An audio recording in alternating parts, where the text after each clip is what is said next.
So we're going to talk about Disney's Snow White. Yes. So Mark will do a review. Yes. I've got a very interesting email from someone who was involved in the production. Okay. So what we'll do is we'll play you, to get us in the mood, Yes. we'll play you a clip from Disney's Snow White. Then we'll talk about Will from Gloucester, and then Mark can reply to it. Okay, and no. Oh, yeah, also fine. Good. Review All right, the good. film. Okay. So one of the films that is out this week is Disney's Snow White. Here's a clip. To honor the day I was born, my father named me Snow White. Little girl at a lonely well, This is his kingdom. with the same little tale to tell. He taught me to be fearless, fair, brave, and true. Is that a girl I'll ever know again? But she changed everything.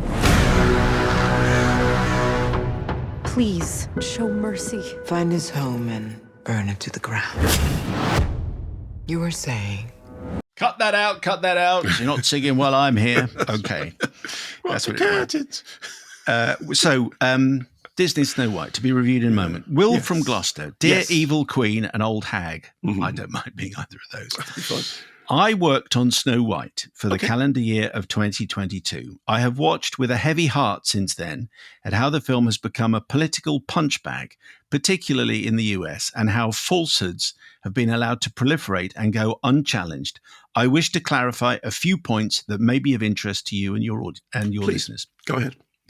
Based on a paparazzi photo of Snow White with 7 characters who appeared not to be dwarves, it was reported that the film would not feature Doc, Sneezy, Happy, Dopey, et al. This led to an avalanche of criticism that the film had, in quotes, gone woke and should be banned, boycotted, and even remade, in quotes, correctly. Unsettlingly, much of this ire seemed to be generated from the fact that not all of those featured in the leaked photo were Caucasian, echoing the reaction from some at the casting of Rachel Zegler in the title role. I don't think it's a spoiler to reveal that the individuals photographed were simply other different characters, the bandits. Another rumour circulated that this band of 7 were to be branded magical creatures, which stoked the flames further. This has an equally simple explanation. The animated classic from 1937 sees Snow White encounter a friendly group of rabbits, chipmunks, squirrels, deer, and bluebirds in the forest, and it is these cheerful critters that moniker refers to. Shortly afterwards, Peter Dinklage made some comments on a podcast with Mark Maron. I Yes. respect Mr. Dinklage enormously, and few are better placed to opine, but I would say again that the final film is what should be judged. A subsequent statement from Disney that the studio was going in a different direction with the miners, as they were known internally, was widely, deliberately misinterpreted as bowing to criticism, a reactionary change in approach, and the film became viewed as a production in crisis. Your listeners may be reassured to know that the film was, of course, always going to feature these classic characters, and the plan was always that they would be rendered using a blend of motion capture and CGI. The production was also in open and ongoing discussion with organizations like Little People of America, who served as advisors on the film. The net result of these creative decisions in the finished film I leave open to audiences. My own view is that making a distinction between the dwarves of Grimm's fairy tales and fantasy lore, with equivalents to fairies, sprites, and goblins and little people / those with dwarfism, is a shrewd and important one. A film should be judged on its own merits. Everyone is entitled to their opinion once the film has been seen. But I find the venom, hostile prejudgment, and right-wing bile being directed at Snow White, see the number of 0-star reviews on Letterboxd and elsewhere, before it has even been released, deeply troubling, especially having now seen the film and found it to be a wholesome tale of kindness, community, and resilience that deserves to have broad family appeal. Yes, the leading actress authored some social media posts about Donald Trump that were perhaps not in her or the film's best interests, but I suggest that the glee with which the film has been declared dead on arrival and the motivations behind that movement should be taken with a pinch of salt, and I hope to have provided some important context here. Tickety tonk and down with advanced condemnations and poorly informed pylons, says Will from Gloucester. So that's the preamble. Yes. Well, also some context here. We're recording this review on Wednesday morning. The review embargo hasn't lifted yet, so I don't know what other critics are saying. Although you will have seen that actually yesterday, Variety reported that the initial first reactions to the film from a screening in the US were unbelievably positive, saying one of the best live action adaptations. So that was reported yesterday. I said I don't know what other critics are saying about it. So just for context, this is part of Disney's ongoing kind of going back through its animated back catalogue, doing either live action or photorealist versions of the films, whether it's Beauty and the Beast or The Lion King. Obviously that's not live action, it's all photorealist. Lilo and Stitch I think is next. It's directed by Mark Webb, who 500 Days of Summer, 2 of the Amazing Spider-Man picks. Script by Aaron Cressida Wilson, Secretary, which I loved, Fur, the Anna Arbus thing, Chloe, about which we had an email last week. Stars Rachel Zegler. One of 2 films that Rachel Zegler is in out this week, and of who I have to say I'm a big fan. Stole the show in Spielberg's West Side Story. She was the best thing about Ballad of Songbirds and Snakes. She's soon to be, I think, in Evita in the West End. I think that's right. Also Gal Gadot, who I thought was great as Wonder Woman, ranked by Forbes as the 3rd highest paid actress or something in 2020. Mandy Moore, who did the choreography for La La Land, did the musical sequences. So a very, very good pedigree. Also, as that email pointed out, all the criticism has been, go woke, go broke. But the fact is, it's a film with colorblind casting, with a message which is very kind of the people against the power structures. It's a female empowerment narrative, and of course, the story that we're always told is that, well, Mark, you just like films because you agree with their politics, and all the politics of this are politics that I'm sort of broadly on board with. Therefore, it does disappoint me to say that I think it's quite bad, and I'll explain why.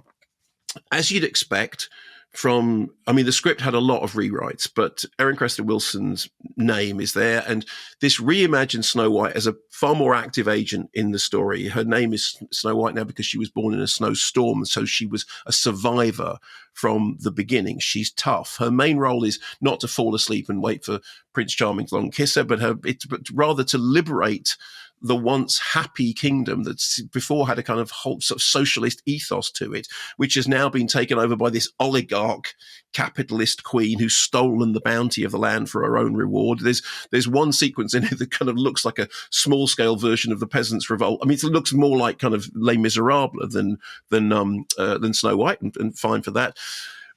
Stepping into Prince Charming's tights, we have a sort of Robin Hood type played by Andrew Burnap, who fights in the name of the king to restore the king. So not Prince Charming.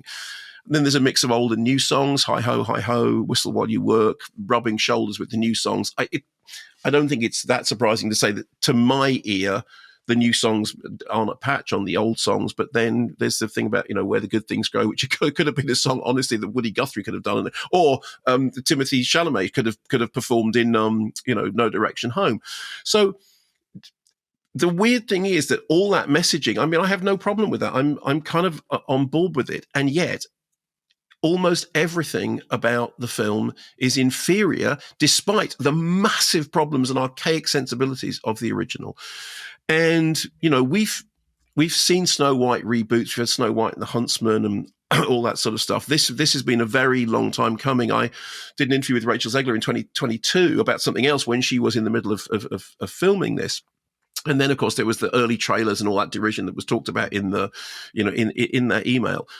The problems are these. Firstly, in terms of, okay, if the minors is the term that was being used in the in the internal discussion, yes, I understand it's a combination of physical and CGI. From a design point of view, it just doesn't work, because what they've done is they've tried to create characters who have a close similarity to the design of the cartoons, and yet are somehow manifested in kind of photorealist. So whereas the problem with The Lion King was that lion looks really, really real, so why is it talking? In the case of this, I'm sorry, that design just doesn't make any sense. You're either going to go for the cartoon originals, or you're going to do something different. I just don't get what it's trying to do. It doesn't work. It doesn't work on screen. And it raises again the issue of, why are we doing this? Why? I mean, are we revisiting it so that we can tell the story in a different way? Well, that's fine. But then if what you're doing is taking something, whatever you think about the narrative of the original Snow White and the Seven Dwarfs, I mean, it is visually extraordinary. It is an extraordinary animation. This is not. On the plus side, I do think Rachel Zegler gives it her very, very best shot, and she nearly saves it. But she doesn't. And when she doesn't save it, it becomes quite terrible. And I wish the film was as good as her performance, and it isn't. And I want to be able to, to embrace a positive response to it, but I can't. I will be honest with you. I sat there thinking, as I have done with a lot of these reboots, this would be so much better if it didn't exist. And I'm really sorry. I'm not saying that out of any kind of, I take no pleasure in it at all, because as I've said, there are a bunch of people in it who I think have done good work. But I think from a design level, it does, particularly the design of the miners, as you were saying there, is just no. And it looks like they've gone through umpteen iterations before arriving at something that just can't decide exactly what it's trying to be, whether it's live action or animation or somewhere in the middle. I think the songs, I mean, look, we all know I have a tin ear for songs, and I will hands up. I didn't get the thing with, with The Greatest Showman. So it's no surprise, therefore, that I might say the same thing again, but I didn't think there was, not those memorable songs weren't there. And it'll do fine. It'll do fine. I have a friend who took their young daughters to see a preview, and they said, it was okay. And bear in mind, these are sort of youngsters who usually their reaction to any film would be, it's the best thing I've ever seen, because they're young and excitable. And their reaction was, it's okay. I think the Variety story about the first reactions are amazing. I think that's just whiffle. It does sound as though the listener reviews will be very interesting, particularly if you go with 6, 7, 8, 9, 10-year-olds for whom this is clearly intended. Yes, and I think what they make of it. I think they may well enjoy it enough. But I think that's the best it will get, is that they may well enjoy it enough. Well, the purpose of Willie Gloucester's email was that the film should be judged on its own merits. And that is entirely correct. Exactly. And I'm really glad that you opened with that email. And incidentally, it was very well written and very well argued. And I'm really, really glad that you were, that we read it out first. Believe me, I wish I liked the film. I don't. And I think, as I said, with a heavy heart, I think at best it looks like Zegler is going to pull it out of the bag, and at worst it is, and I don't use this lightly, terrible. So, is your message to Prince Charming that ridicule is something that he should be afraid of? That was a long walk. That was a long walk up a short platform.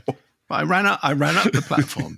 I ran up it. Well, you were talking about Prince Charming. Instantly, I'm thinking ridicule is nothing to be because scared he's not Prince Charming, he's Prince Charming. Prince Charming.